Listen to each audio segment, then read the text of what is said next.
I'm Kimberly Dutton, and it is July 11th, 2008. Today I am interviewing Doug Goodman. Hello. Hello, how are you? I'm doing just fine. Please tell me how you came to Ashland. Wow, how I came to Ashland. Well, I'm now the chief of police in the Ashland Police Department. I just became the chief on July the 1st, 2008. But I joined the Ashland Police Department August 1st, 2007. I came on board as the deputy chief, the rank of captain. And it was part of a succession plan to come in to replace then outgoing Captain Ralph Johnson, who was retiring after 31 years of service. And as soon as I came in, my single solitary task was to get the agency nationally accredited, which we did in about a month and a half. Were you living in Ashland before you joined the police department? Well, I've been working and living in Hanover County for about 15 years. I started with the Hanover County Sheriff's Office as a patrol deputy in 1993 after graduating from Virginia Tech. And my wife and I now live in the Atlee-Elmont area of Hanover County. And again, worked for Hanover County Sheriff's Office for about 14 years. And then the wonderful opportunity to come work in the center of the universe presented itself, so I couldn't turn it down. How does it feel to work in the center of the universe? I tell you, it's really nice. This is a wonderful town. It's a very diverse town, which I really embrace. It's very family oriented, and it's a tight knit community. I really enjoy working here. Everyone knows everyone. Ashland is known for being a small, safe community. Why do you think so? Well, I think it's safe because you have community involvement. You have a populace here, a citizenry, and also a business community that's not afraid to get involved. And a lot of communities, towns, counties, cities, whatever you want to say, where communities have become apathetic, that's when the safety and security of the community begins to decline at a rapid rate. So as long as we keep a partnership between the law enforcement agency, the campus, the Randolph-Macon community, that is, the business community, and our citizenry, I feel pretty confident we're in good shape. How does the presence of the college affect the police department? I tell you, I think the college is a wonderful part of our community. I mean, let's face it, it's part of our history. It's one of the main reasons that Ashland is here today, along with the RFP line. But I think the college, with its 1,100 students and 100 faculty, is a good centerpiece for us. We have a great relationship with it, and I think, unfortunately, it's very easy for some of the students who aren't from Ashland, who may come here from other states or other areas in Virginia, or even other countries for that matter, to feel a little bit separate from the town, when bottom line, they're counted in population.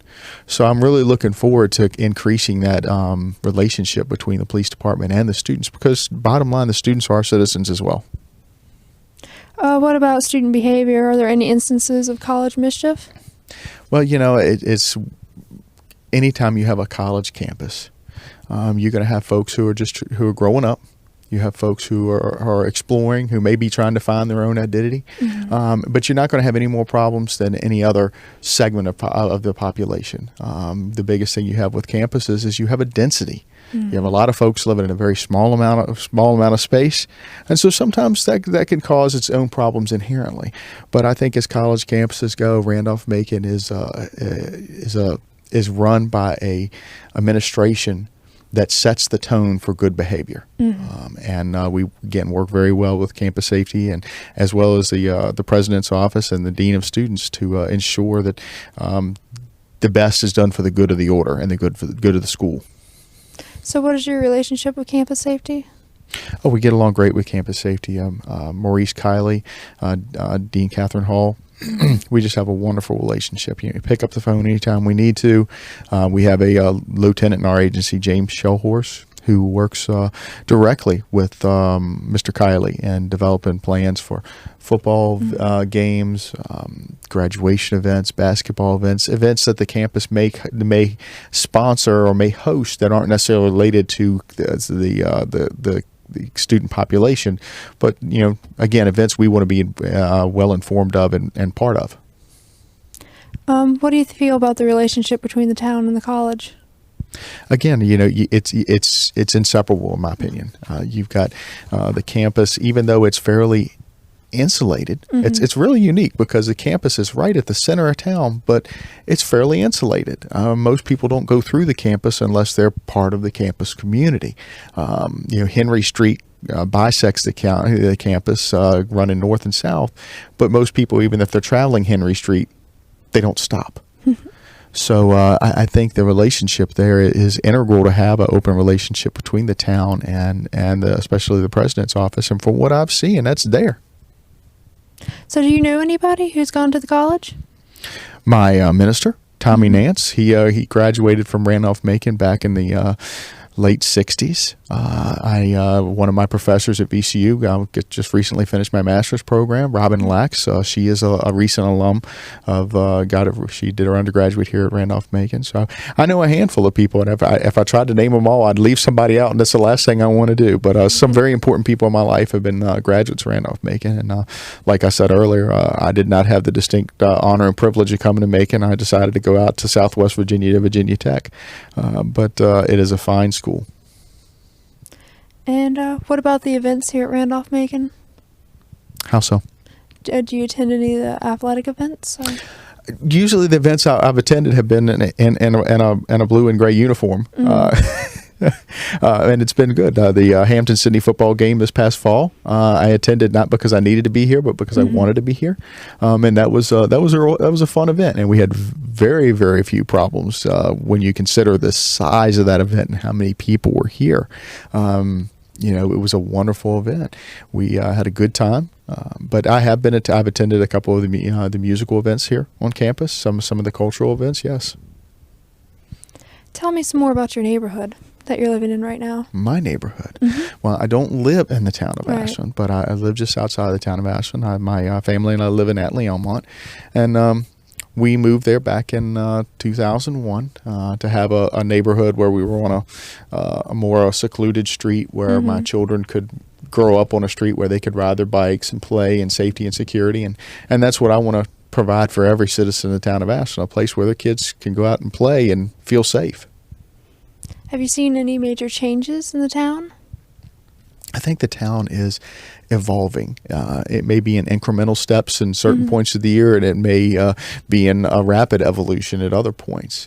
I think the town is quickly becoming a hub of commerce in the central Hanover area, just as it really was when it originally started as a vacation town and a college town. It was the hub of commerce. Everyone came to Cross's Market and Cross's store to get their wares.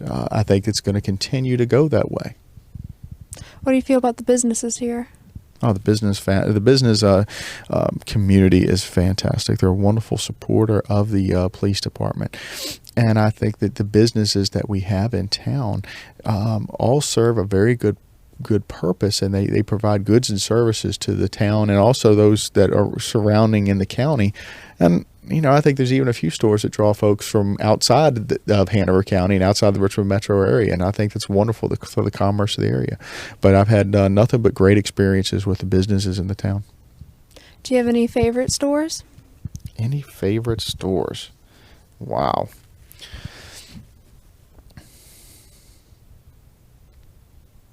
I tell you, I always like going into Ace Hardware, and it sounds funny, but whenever you go into Ace Hardware, Robert Trawick, who's the owner and manager there, whether it's Robert or whether it's one of his folks, you're not in the door more than 5 feet, and you have someone who is rushing up to you in a Ace Hardware shirt asking what they can do for you.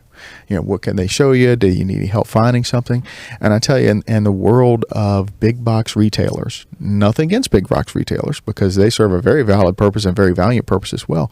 But it's nice to be able to walk into a store and get that old-fashioned service as well. And I think there's so many places like that in Ashland.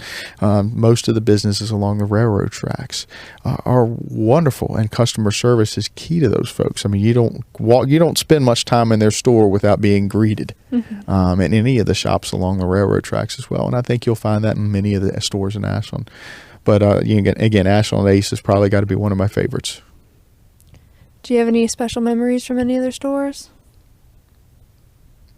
Well, I think it's I'm still forming a lot of my memories. I came here as a child a lot, and unfortunately, I was so young as a child that some of my memories are just are surrounding more the sights and sounds, trains and going up and down the interstate and stopping to eat and things along those lines. So a lot of my memories of Ashland now are still forming. And so I may be one that's not providing you with a whole lot of background information, but more looking towards the future of what I have to build.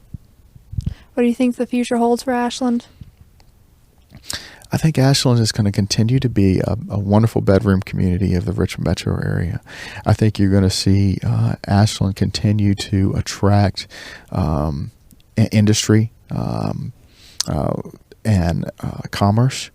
And I think you're going to continue to see Ashland grow into a wonderful community as it is now, just maybe a little bit bigger. Population is going to continue to grow. I imagine we'll be at the 10,000 mark within the next 5 years, if not earlier. And I think what you're also going to see is Ashland, the challenge that we're also going to see is maintaining the small town atmosphere that we have, because I think so many people desire that right now.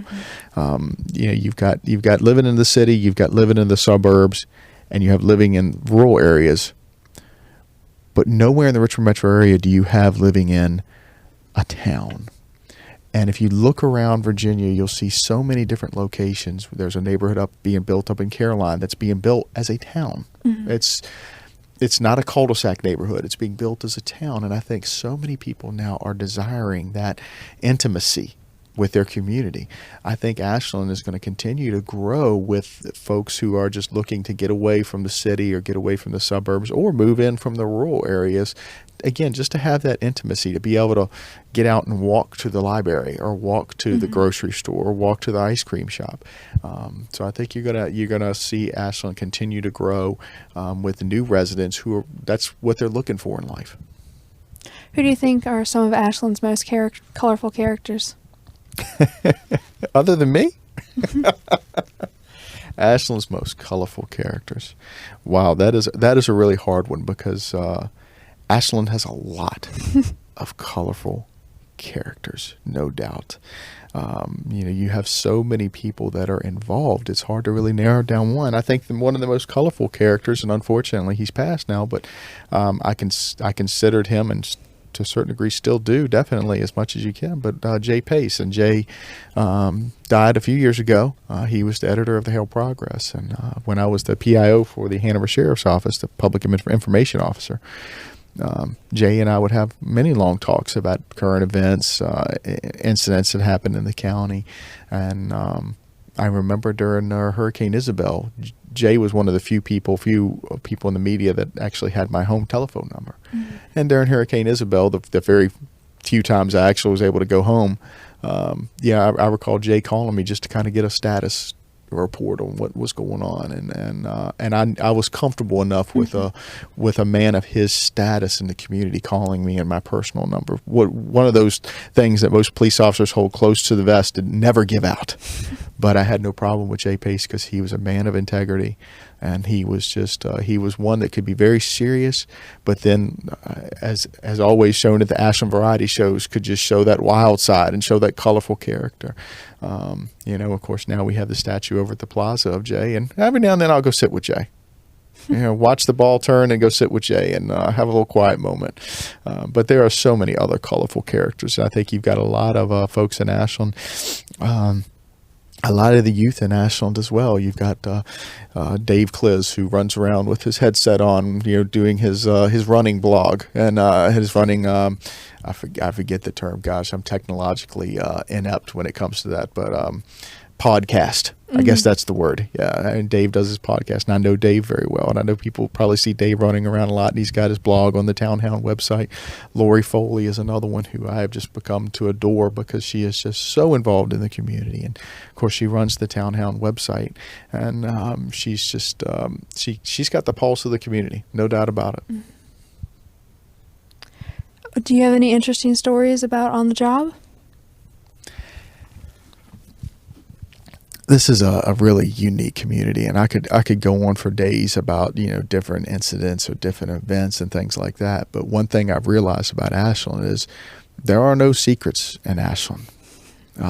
So for me to try to relay an incident or an interesting story, even using fake names or aliases, people would figure out what that story was pretty quickly. So I don't think it's real fair for me to go into to airing stories even with aliases and such like that, because there are really no secrets in Ashland, and just to be confidential in that realm is probably where I need to go. But I tell you, it's we've seen a lot of interesting things in Ashland. One of the things that the Ashland Police Department has to deal with quite often is events that come through town that we really don't have a whole lot of control over. Might be folks that are traveling up Route 1, bike tours. They're traveling up Route 1 that start in faraway states and end in faraway states, and that we have to deal with. And we're usually able to get those folks through, and with very little impact on our motoring public as well. But there's always something to do, and it's always busy. We're doing our best to, again, make Ashland as that small town.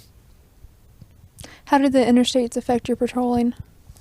Well, I tell you, that is a really good question. I'm glad you brought that up, because I-95 carries upwards of 80,000 vehicles a day going both northbound and southbound, and sometimes on some days it feels like half of those vehicles come into Ashland, to dine, to stay the night, or just to pass through. Especially if there's an accident on interstate, our fair town becomes a logjam real quick. But where a lot of agencies can plan for their police needs just based on their population, and our population right now is about 7,400. So the number of police officers we have per 1,000 population, which is how it's measured, is very much in line with the average for the Eastern Seaboard, as measured by the Federal Bureau of Investigations. They do a compilation of law enforcement personnel. In fact, we're a little below the average. But when you consider the fact that Ashland has over 1,100 hotel rooms, and on a busy weekend we could fill up every one of those motel rooms, we may have just increased our population by 75% in one weekend. So Interstate 95, it can be both a blessing and a cause for problems, because a lot of the town's revenue comes from folks who are traveling. Folks who are stopping to get fuel here in Ashland, stopping to eat in one of our fine establishments, or lodging. And with the fuel crisis that's going on right now, we're all kind of really leery and seeing, is that going to stop folks from coming and visiting our town? But we keep an eye on interstate and the locations around the interstate, because unfortunately the criminal element does use I-95. It is the major north-south corridor from Key West all the way up to Maine, and it has long been known as a corridor for the transportation of narcotics. And even though a narcotics being transport up 95 may have anything to do with Ashland, they may stop to get gas in Ashland and commit a crime while they're here. Or you may have a criminal who's just traveling through and takes the opportunity to commit a crime. An opportunity may present itself. I give you a prime example is someone at a restaurant who may leave their car unlocked and their purse on the front seat. Well, their car, they may come out from a restaurant and their purse is no longer on the front seat. And it was probably a person who was just passing through, who saw the opportunity to get a little extra gas money. But now, instead of just a little extra gas money, we've got identity theft, because the person's using their credit card. They may set up a bank account, so it's just a snowball. So, like I said, the interstate is again a wonderful lifeline, but it also brings problems that other jurisdictions don't have to deal with. So it's a balancing act for us. Does the town seem to be sheltered from the interstates? As far as crime goes? I don't think sheltered is a word you can really use. I think what you have is you have several corridors in the town. You have the historic district, of course, which we all know. We have the campus. We have the residential district, which pretty much everything west of Route 1 is pretty much our residential district. We do have some residences that are east of Route 1, but a lot of that corridor that's east of Route 1 is your Interstate 95 travel corridor. It's where a lot of your hotels are. It's where a lot of your restaurants are that folks are getting off. Your filling stations. One of the bigger questions we get is where's Cracker Barrel? And pointing people towards the Cracker Barrel as well. So if there is an insulator, it's Route 1. If there's an insulator or a buffer from 95, it's Route 1, because a lot of folks that get off of 95 never come any further west than Route 1, because all the hotels are east of Route 1. Most of the filling stations. I say all the hotels. You've got the Henry Clay Inn. You've got a couple of hotels on Route 1 itself. But for the most of the motoring public on Interstate 95 that's not familiar with the historic part of Ashland, they're not going to venture very far from the interchange. Just like you or I, if we were traveling, you're not going to venture very far from the interstate if you're traveling through, because you want to be able to get right back on the interstate the next morning and keep on driving, or after you finish your meal. So if there is an insulator, it's probably Route 1. That's very interesting. What about the train? How does that affect your job? Well, the train is the train tracks. Again, the town was founded on the train tracks, and it's a very important part of our economy, especially when folks can get on the train in Ashland and travel to points north, south, and east. But we have 20 cargo trains a day, and then we have at least 20 Amtrak trains a day, passenger rail. 10 of those Amtrak trains are local, Richmond to Fredericksburg, Richmond to DC to Newport News, that kind of thing. And then 10 of those trains are long-haul trains that run from, points up in the New England area down to the far south. So those are things that again, it's a balancing act. It's a balancing act between the trains that are moving down the tracks that show a lot of respect for the town of Ashland. They slow their speeds down when they're coming into town. The town is a quiet zone where the only horns that are used are at the crossings at Vaughan Road and at Ash Cake. I think we have a really good relationship between the rail traffic and the motoring public and the pedestrians. And one of the things that we've started doing, in fact, we did it this year, is getting brochures and letters out to the parents of all the elementary students. We did that in the last week with the blessing of the Hanover County Public Schools and the town manager's office, to put it in every parent's hand, just a quick brochure letter from us that just gave some tips about how to be safe around trains. Something that I've always known that it takes a freight train a mile to stop. I can't tell you why I've known that, but I know I've known that since I was a child. I don't know if I learned it in school or whether I learned it because I had a CSX conductor that lived across the street from me when I was growing up, but I've always known that. And that's something that we really need. We're really starting to work on through crime prevention and through notifying parents, doing some public relations to let folks know how important the train is to the town, but also, it takes a little care to be around the trains. What are some of the other safety tips? Well, one of the bigger safety tips right now we share, now you're referring specifically to trains or just safety tips in general? The trains. Well, we try to share with folks, if you see the train coming, don't try to attempt to cross. Most the motoring public are going to, they're going to heed that warning. 99.99% of the motoring public, when the gates go down, they're not going to try to go around the gates. Most of the folks in Ashland are familiar. It's a double track. You may not be able to see the train, on one track, but there may be another one on the other track. We've had an accident here recently where a gentleman who had unfortunately had a little too much to drink tried to cross the tracks at an unauthorized location. It wasn't a crossing. And unfortunately got stuck, was able to, fortunately, he and his passenger exit the vehicle before the train hit the vehicle. But still, that's one of those rare exceptions. One of our concerns has just been, folks that, and it's not so much as a concern, it's just an education point of making sure that our younger folks understand that, they need to cross at the designated crosswalks that the CSX in the town has put up, and they need to have a parent with them.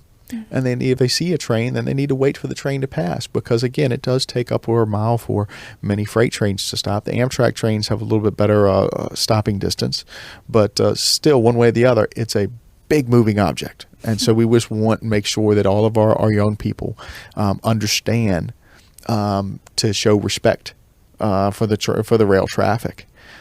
Those are the big things that we're trying to impart. Do you know of any stories of any interesting characters stepping off the train?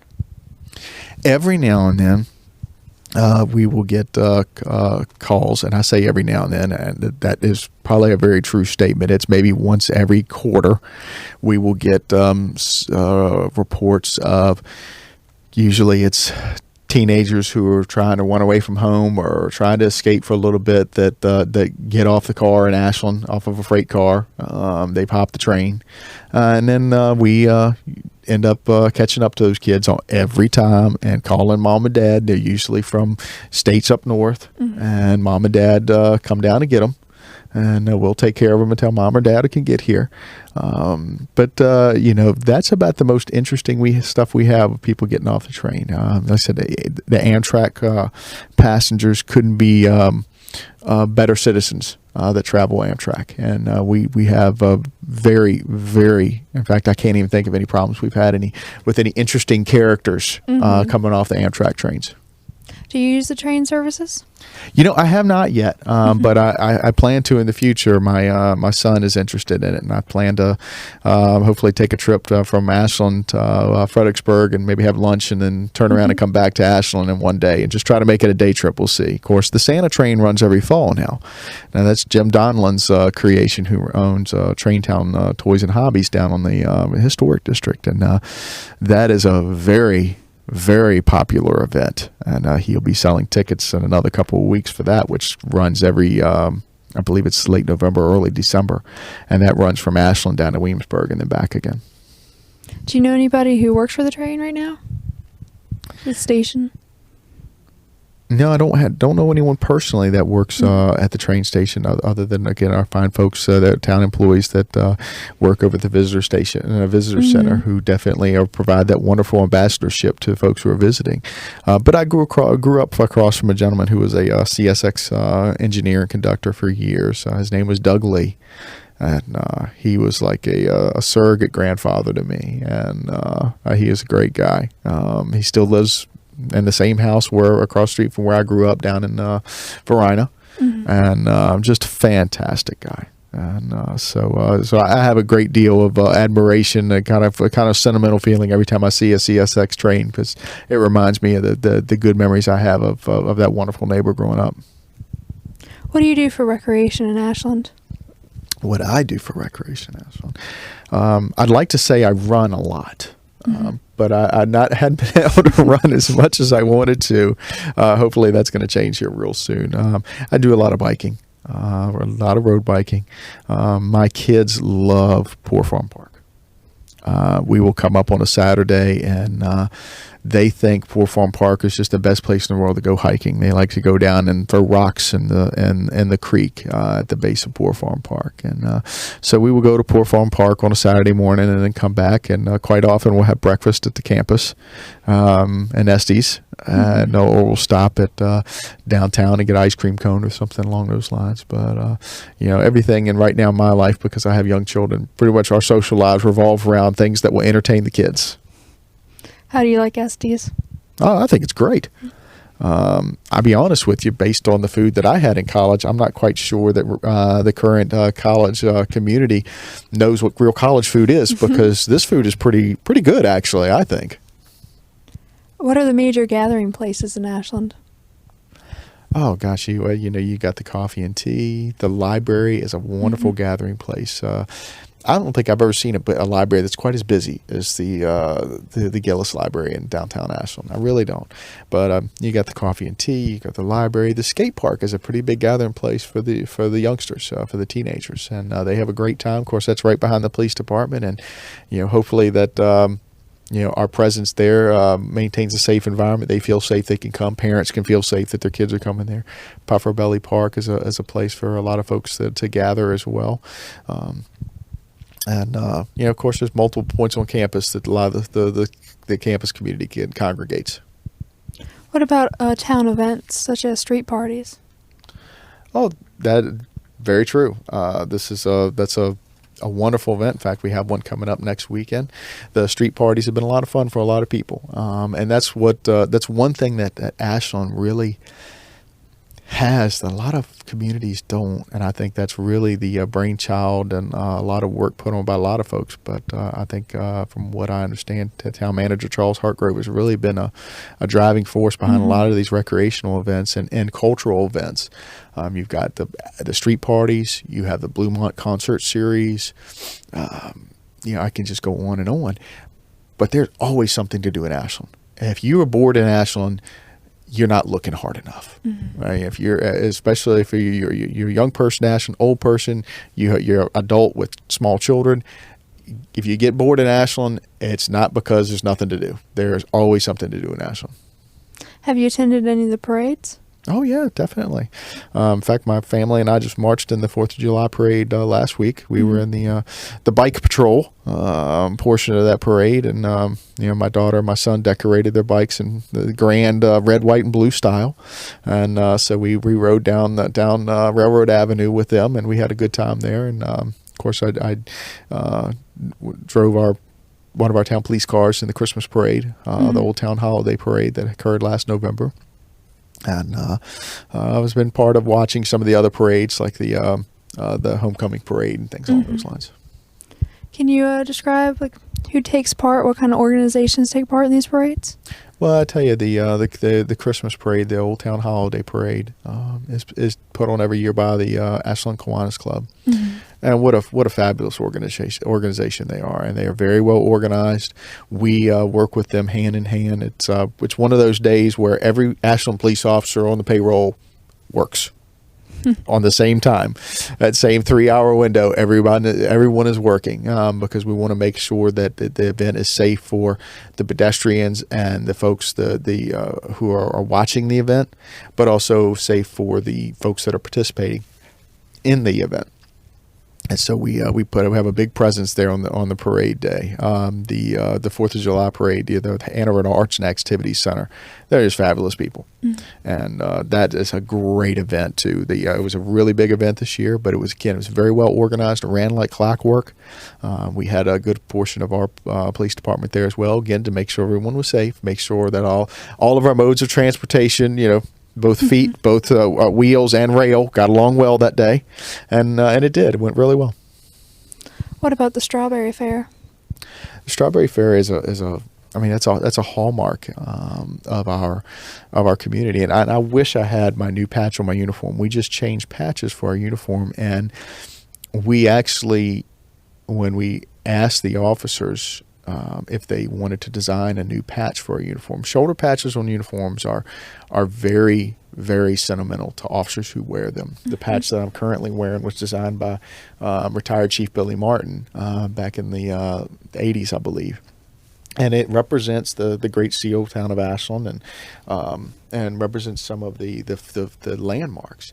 But we looked at our current patch, and our officers decided that the current officers wanted to design something that represented what they felt was their heritage. Mainly for the 150th anniversaries, we did it, and one of the symbols they used was a strawberry. So you got to look at that in the context that the Strawberry Fair is a lot of work, mainly for the volunteers who have to work year-round to put the Strawberry Fair together, and a very dedicated group of volunteers. But it's a tremendous amount of work for the police department, too, again, to make sure that vehicle traffic, the foot traffic, and the rail traffic all get along well in harmony that day. And for the officers to take and put the symbol of the Strawberry Fair symbol on the patch that they wear on their uniform, that shows a lot of love for that Strawberry Fair. And I think it's a neat event. Did you ever work at a booth or anything? Does the police department have booths there? We had a crime prevention booth this year. I believe we've had a booth there for the last couple of years, but I know we definitely had one this year. And I came out for a little bit this year with my family and my parents and my children, my wife, and she brought her mom, and we had a great time this year walking around the Strawberry Fair. And we had all of our officers who were assigned are out, and They had a couple of officers on the bikes riding around, interacting with people, and again, making sure that everyone was safe and secure. That's the biggest thing we want at some of these events, is not to have a overbearing presence, but to have enough of a presence that if there is someone who wants to take an opportunity to commit a crime, that maybe they'll see that presence and realize this is not the place and keep on moving. So that's why, in addition to traffic safety, why we are definitely present at some of these events, including street parties, including Bluemont and things along those lines, is to make sure that everybody feels that, hey, we were safe here. We've got the Ashland Police here and we're safe. So what are you planning for the 150th celebration? Well, we are doing whatever we can do as a police department to help support the 150th Events Committee. We have changed, as you see, I have my 150th anniversary badge on today, which was just unveiled this past Tuesday night at our promotional ceremony. So we're joining in the spirit as well. Our patch, which this uniform unfortunately doesn't have the new patch sewn on it yet, it will be by next week, reflects that as well. So we are just trying to make sure that as much as we would like to get involved creatively, excuse me, got tongue-tied there for a minute. We want more to support those who are creative in the community. We just want to be there to provide whatever logistical support we can for folks, traffic safety and security at events and things along those lines, and provide any ideas if folks need it. We have some creativity, but there are a lot of folks in our community that have a lot more creativity than I do. So again, we just want to show whatever support we can to the 150th Events Committee. And again, to wish the town a happy birthday. It's a pretty big event. What do you think are some of the major organizations involved in the town? I can't think of any major organization in the town that's not involved. And that is the special thing about Ashland. And I hate to keep harping on that, but you have a community which is very involved in everything that happens in the town. And so I really can't think of any one major organization that's not involved. What are some of your fondest memories of Ashland since you've been here? Are there any special ones that stick out to mind? I think the fondest memories, I have two. One was the day that the Ashland Police Department became internationally accredited. Town police departments in the nation, in Virginia, wherever, usually don't get the same amount of respect and admiration as a big municipal police department, or as much respect as a state police organization or such like that, because it's smaller. It has nothing to do with the professionalism of the agency, but it's just smaller. You're a little smaller on the map. But when our officers stepped up, and every officer was involved, when they stepped up and did what it took to become nationally accredited, which is a huge endeavor. There's only 23 police agencies in the state that are nationally accredited out of almost 400. So that should give you a pretty quick litmus test of how hard this process is. When this agency became nationally accredited, we're not only the 23rd, we're the smallest in the state to become internationally accredited through an agency called the Commission on Accreditation for Law Enforcement, and goes by CALEA for short. So that now puts the Ashland Police Department in the same ranks as the Hanover County Sheriff's Office, which is my alma mater, the Henrico Division of Police, which is just south of us, the Fairfax City Police Department, the Virginia State Police, Alexandria, Arlington. It puts us in that league of police departments that have been long known for their innovation and their professionalism. And it made me very proud to be part of this organization. The second most fond memory I have of this police department, we have a street, a section of town that unfortunately in the past has been known to have some drug problems that come into the street.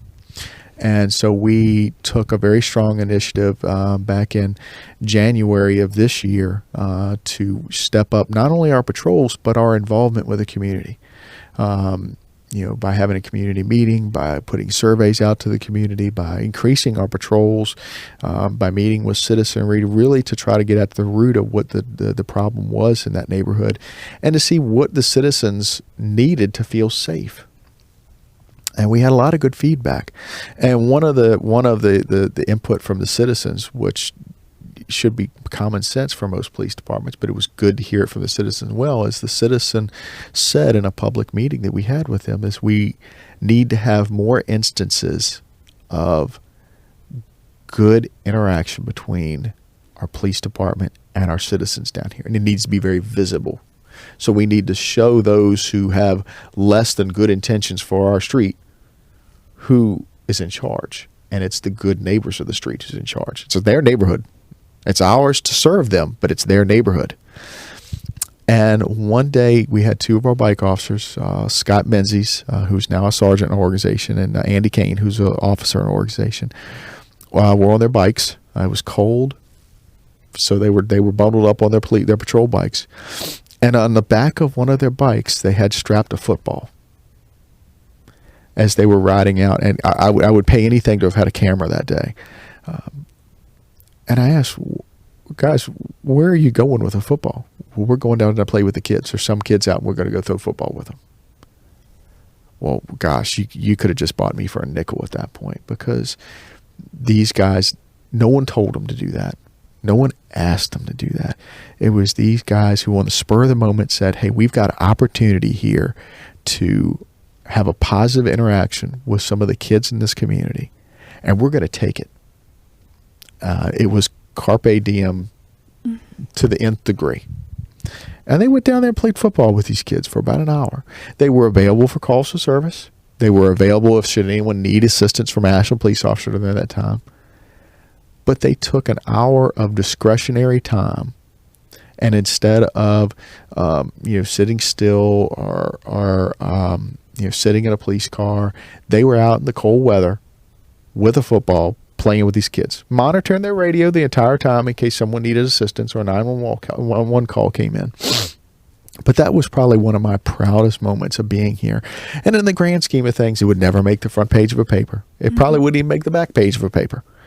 But to me, it shows the heart of the Ashland Police Department to see those guys riding out of the parking lot from the police station with a football strapped to the back of a patrol bike. That showed me that they truly cared. And I think that's representative of every member of the Ashland Police Department. How many members are there? We have 25. From myself, we have 25 sworn law enforcement positions, from myself down to the newest officer. We have 3 full-time civilian positions, and we have a handful of part-time folks who are, when you talk about part-time, you usually don't think of really integral to the organization, but in this instance, they are. Our part-timers are integral to our operation. They watch our front desk during the evening and nighttime hours, and also during the holidays and on the weekends. So our full-time folks can get a break, and we couldn't do it without them. And so they are really key to our success. They serve as kind of a clearinghouse on the nights and weekends for not only police department matters, but any other town matters. People can come and ask for support from any of the other town departments, and our support services folks can kind of point them in that direction. What kind of programs do you have for the community? Do you have any programs? Right now, we have 7 neighborhood watch programs active in the community, and we are. It is my goal this year to increase that by 4. So by the end of 2008, to have 11 neighborhood watch communities. That's my goal, and it might be an aggressive goal, but it's my goal and the goal for this agency nonetheless. Because I truly believe in the power of neighborhood watch. Neighbors looking out for neighbors, you can't beat that. We tell them we need their eyes and ears, because we can't be omnipresent. As much as I'd love for the police department to be omnipresent, we can't be everywhere in 7.2 square miles. Even though Ashland is fairly small geographically, 7.2 square miles, we can't be everywhere at one time. So by increasing our neighborhood watches, that would be wonderful. We offer child seat installations for new parents, for any parent for that matter, who needs a child seat. Maybe they feel like they just didn't do it right the first time, need some help, and that's not an enforcement. That's not a come in so we can scowl at you that you didn't do it right the first time. That's so we can actually help you put the seat in. It's hard. It's hard being a parent. And so if we can offer a little bit of assistance there to get those seats installed properly, and more importantly, to teach the parent how to do it right the next time, That's wonderful. We also do bike rodeos and bike safety sessions. We've already done 2 this spring, and those were very successful. We had a grant through the Safety of Virginia organization to give out bike helmets. So we were able to give out a lot of bike helmets during those first 2 bike rodeos, and we still want to do more this summer. Do you have any future plans for the department? I think just getting us more involved in the community. We have started an initiative this fall, this winter, and into the spring and summer now. Officer Doug Jenks, who is now a sergeant with our organization, has been doing a lot with the youth of our organization. He's got a real heart for kids. And we've had, in partnership with the college, we've used the alumni gym on a couple of occasions to have kids versus cops basketball games. It's more kids versus kids. The cops are there to play every now and then, which is fine. And I think some of the cops have had some sore muscles the next morning when after the games, and it hasn't been organized as such as we have teams and things like that. But it's more of a come in and play pickup and get to interact with the police officers again. That making those positive interactions possible between the police department and the kids. We also hosted recently our 2nd annual skateboard competition, which is unique for a police department to host a skateboard competition. And so I vision, instead of doing it annually, that might be something that might become twice a year. But I definitely want to get us more involved in the community. We are already very involved. Again, it's hard not to be involved in Ashland. You really got to try hard not to be involved in Ashland. But we just want to get out there more. Again, increase the neighborhood watch programs. We want to hopefully start a volunteer contingent that could help us out during some of these big events, like we already talked about, the Christmas parade, the Strawberry Fair, some of the multiple runs we have during the fall of the year, as well as the big 150th celebration. There's so many people who are out there that have some time on their hands, whether they be retirees or whether they just have time on their hands because of life circumstances, that want to help.